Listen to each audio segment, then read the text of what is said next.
je suis Dr Cheikh Oumar Ba, le directeur exécutif de IPAR, et nous avions en charge de coordonner les études de cas avec le FIDA et la FAO, notamment au niveau d'abord du CADEP, au niveau africain, mais aussi au niveau du PRIA avec les COAP, et au niveau aussi des pays, particulièrement au Sénégal sur la loi d'orientation agro-silvopastorale, mais également au niveau du Rwanda.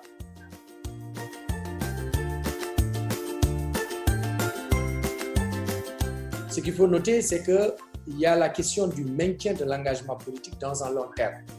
au regard du contexte de démocratie électorale qui est souvent caractérisé par un changement de régime. Parce que comme on le sait, le changement de politique publique intègre le changement de régime politique et que le départ de certains gouvernants, ça peut créer effectivement un problème de continuité de l'action politique. Deuxième élément, c'est l'absence de mise en œuvre des politiques publiques ayant fait l'objet, par exemple, de lois. Si je prends les lois d'orientation agricole de façon générale, on se rend compte qu'il y a souvent l'absence de décrets d'application. Et au-delà, la plupart des politiques publiques peinent un peu à s'opérationnaliser sur le terrain. Et ça, c'est une limite que souvent les organisations de la société civile, les institutions de recherche identifient. Le troisième élément de défi, c'est la faible utilisation des données probantes en appui à la définition des axes stratégiques et au choix de priorités qui vont se décliner sous forme de politique publique. Et cela se traduit par souvent l'absence de dialogue régulier qui soit basé sur des évidences scientifiques pour engager les différentes catégories d'acteurs dans le suivi des engagements, notamment les décideurs politiques,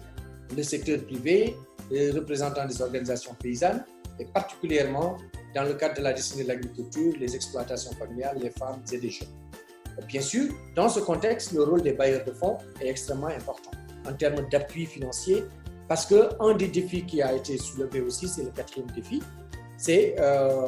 le déficit de financement, que ce soit de financement intérieur ou extérieur. Et enfin, au niveau de cette question, c'est le déficit de capacité institutionnelle, organisationnelle et parfois technique même pour la mise en œuvre justement de ces politiques publiques.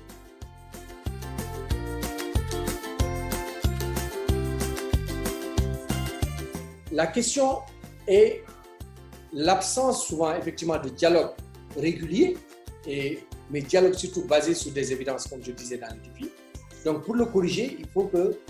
créer des mécanismes de concertation mais qui soient basés sur la fourniture d'évidences scientifiques. Par exemple, l'évaluation des politiques publiques permet régulièrement de mettre sur la table l'état d'avancement, les gaps et d'identifier les mesures pour améliorer les politiques publiques. Et cela, ça permet même à l'État de ne pas attendre la fin d'une politique publique pour constater que peut-être les avis peuvent diverger sur l'impact que cette politique publique a eu sur l'amélioration des conditions de vie des populations, d'autant plus que nous sommes dans la décennie de l'agriculture familiale qui exige à ce qu'on reconnaisse l'importance de l'agriculture familiale à travers les différentes composantes, notamment les femmes, les jeunes, mais aussi les organisations de producteurs. Le deuxième élément comme solution, c'est d'assurer une évaluation participative et inclusive de l'état de mise en œuvre des politiques publiques, et cela de façon régulière, pour effectivement identifier des solutions qui pourraient être partagées avec les différentes parties prenantes. La troisième solution qu'on entrevoit, c'est de réussir de façon régulière aussi à accompagner les acteurs qui ont en charge le contrôle de l'action gouvernementale, par exemple les parlementaires, les journalistes qui ont un rôle d'alerte et de veille, de lanceur d'alerte. Comment faire pour que sur la base du suivi, on puisse alimenter un dialogue qui soit basé sur des évidences à travers l'organisation effectivement d'un débat ouvert, mais surtout basé sur des évidences scientifiques.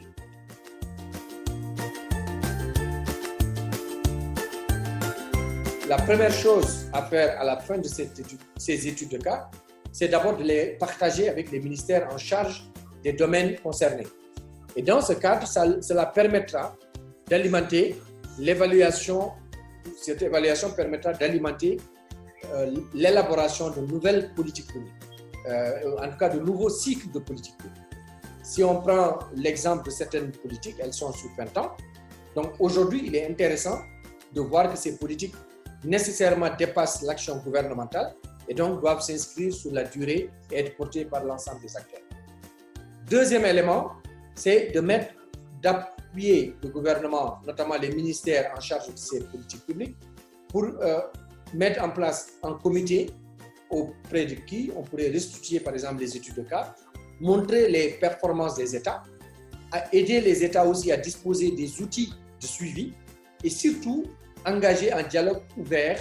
multi-acteurs et particulièrement pour alimenter la décennie de l'agriculture familiale. Et enfin, il faudrait effectivement arriver à mettre en place un mécanisme, un plan d'action de la décennie de l'agriculture familiale pour capitaliser les acquis existants et surtout s'assurer que ces mécanismes sont durables. Ils vont au-delà de l'action gouvernementale et en sachant que toujours les politiques, souvent ce qui fait la différence entre la recherche et les décideurs politiques, c'est que les décideurs ont un temps limité, alors que la recherche, elle s'inscrit sur la durée. Donc, comment faire pour que ces initiatives portées par les différentes catégories d'acteurs, avec l'appui justement du FIDA, de la FAO, des autres partenaires, dans la mise en œuvre de la décennie de l'agriculture familiale, on pourrait mettre en place des mécanismes sur le long terme et aider à alimenter justement ces politiques publiques de façon régulière. Je vous remercie.